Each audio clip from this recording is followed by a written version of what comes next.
خندق کے موقع پر صحیح بخاری میں حدیث ہے، نبی علیہ السلام نے جب وہ ابو سفیان اپنا لشکر لے کے واپس چلا گیا، آپ نے یہ پہلے ہی پریڈکشن فرما دی تھی کہ اے مسلمانوں، اب مشرکین عرب تم پر حملہ نہیں کریں گے، ان کی اب طاقت ٹوٹ گئی ہے، اب تم ان کے اوپر چڑھائی کرو گے۔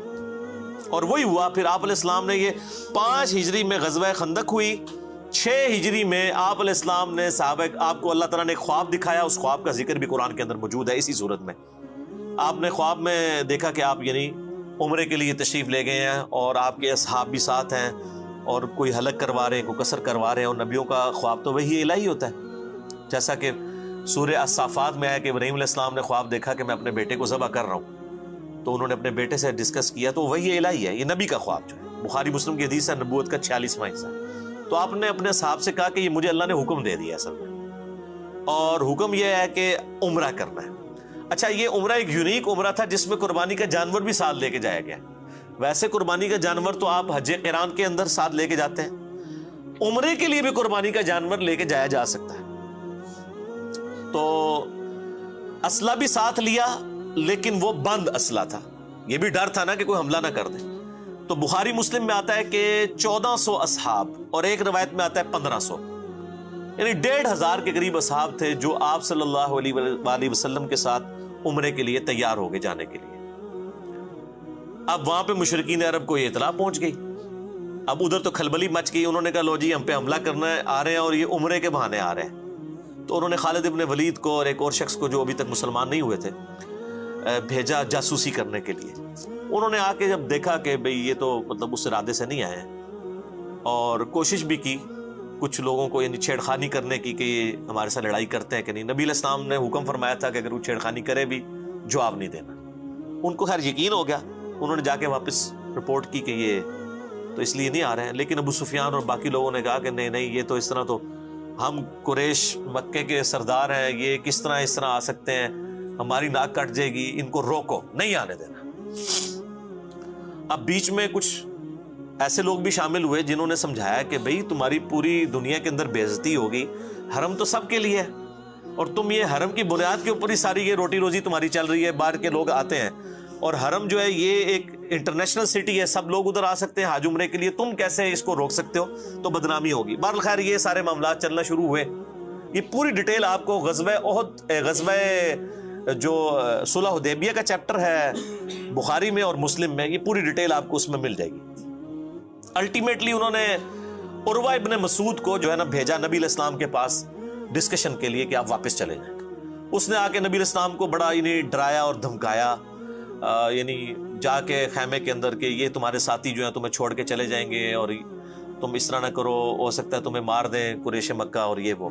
اب اس ظالم کو کیا پتا تھا کہ یہ تو اللہ کے پیغمبر ہیں، ٹھیک ہو گیا۔ اب اسی دوران صحیح بخاری کے الفاظ ہیں کہ جب یہ گفتگو کر رہا تھا تو حضرت ابو بکر صدیق رضی اللہ تعالیٰ عنہ پاس ہی بیٹھے ہوئے تھے۔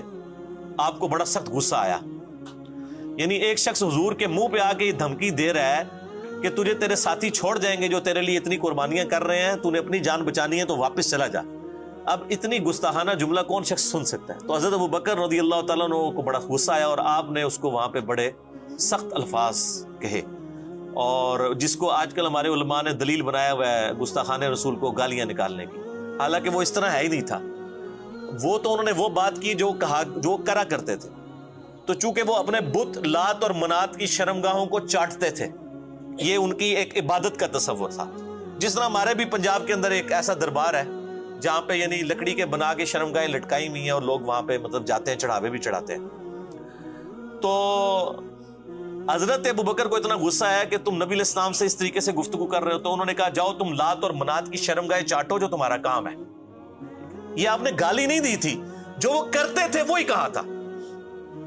گالی تو ہوتی ماں بہن کی کو گالی نکالتے، یا جس طریقے سے گالی نکالنے کا انداز ہے، اس کو گالی کہنا غلط ہے۔ جس طرح آج اگر کوئی قبر کی مٹی چاٹتا ہے اور ہم اس کو کوئی قرآن و حدیث سے بات سمجھاتے ہیں اور وہ بات ماننے کے لیے تیار نہیں ہوتا، تو ہم کہیں گے جا تو فلاں قبر دی مٹی جا کے چاٹ، تو یہ کہے گا مجھے گالی دے دی ہے۔ وہ تو چاٹتے ہیں نا سر، تو گالی تو نہ ہوئی، جو کرتے تھے وہ۔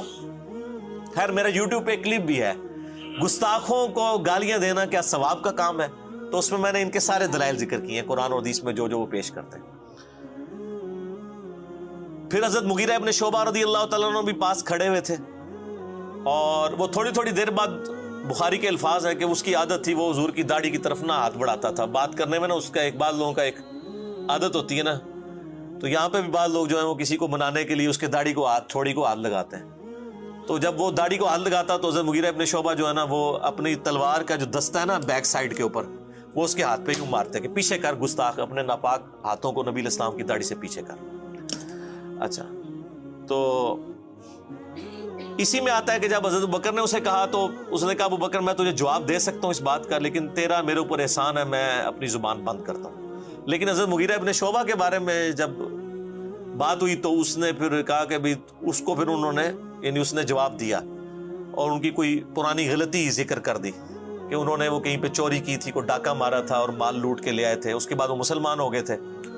تو حالانکہ نبی الاسلام کے پاس جب آئے تو آپ نے کہا کہ تیرا اسلام قبول ہے لیکن یہ مال میرے پاس نہیں تو نے جمع کرانا، مال تو جو ہے نا وہ جس کا ہے اس کو دے. تو اس کی طرف اس نے اشارہ کیا کہ اس وقت میں نے تجھے پناہ دی تھی نا جب تو نے لوگوں کا مال اس طرح ہڑپ کیا تھا. تو یہ مغیرہ ابن شعبہ رضی اللہ تعالیٰ عنہ کو اس نے جواب دیا. اچھا جی، پھر اسی دوران نبی علیہ السلام خیمے سے باہر تشریف لے کے آئے. اب صحابہ کرام یہ چاہتے تھے کہ ان کو ذرا دکھائیں کہ ہم کتنے جانثار ہیں. تو نماز کا ٹائم ہو گیا، نبی علیہ السلام نے وضو کے لیے پانی منگوایا. اب وہ جو تھا نا عروہ ابن مسعود وہ وہیں پہ موجود تھا جو کافروں کی طرف سے ایلچی بن کے آیا ہوا تھا. یہ بخاری میں پوری حدیث ہے ڈیٹیل کے ساتھ، کتاب الشروط چیپٹر کے اندر. اب نبی علیہ السلام وضو کر رہے ہیں تو صحابہ کرام نیچے ہاتھ لے کے کھڑے ہو گئے، آپ کے وضو کا پانی نہیں نیچے گرنے دے رہے. حتیٰ کہ آپ علیہ السلام نے تھوک پھینکی تو ایک صحابی نے وہ بھی اپنے ہاتھوں پہ لے کے اپنے جسم پہ ملی، اور کسی کو نہیں جب پانی وہ ملتا تھا، ظاہر اب کتنے لوگ سائڈ پہ، اب 1400 صحاب ہیں، تو جس کا ہاتھ گیلا ہو جاتا تھا حضور کے وہ پانی گرنے کی وجہ سے وہ اس سے اپنا ہاتھ مل کے اپنے جسم پہ مل لیتا تھا. اب یہ وہ منظر جو ہے نا عروہ ابن مسعود جو ہے نا وہ ڈائریکٹ تو نہیں دیکھ رہا تھا، وہ شرمندگی اس کو محسوس ہو رہی تھی کیونکہ ابھی تو وہ حضور کو کہہ کے آیا تھا کہ یہ تو تجھے چھوڑ کے چلے جائیں گے. تو وہ حدیث کے الفاظ ہیں، وہ بعد میں مسلمان ہو گئے، پھر انہوں نے خود ہی روایت کی حدیث عروہ ابن مسعود نے.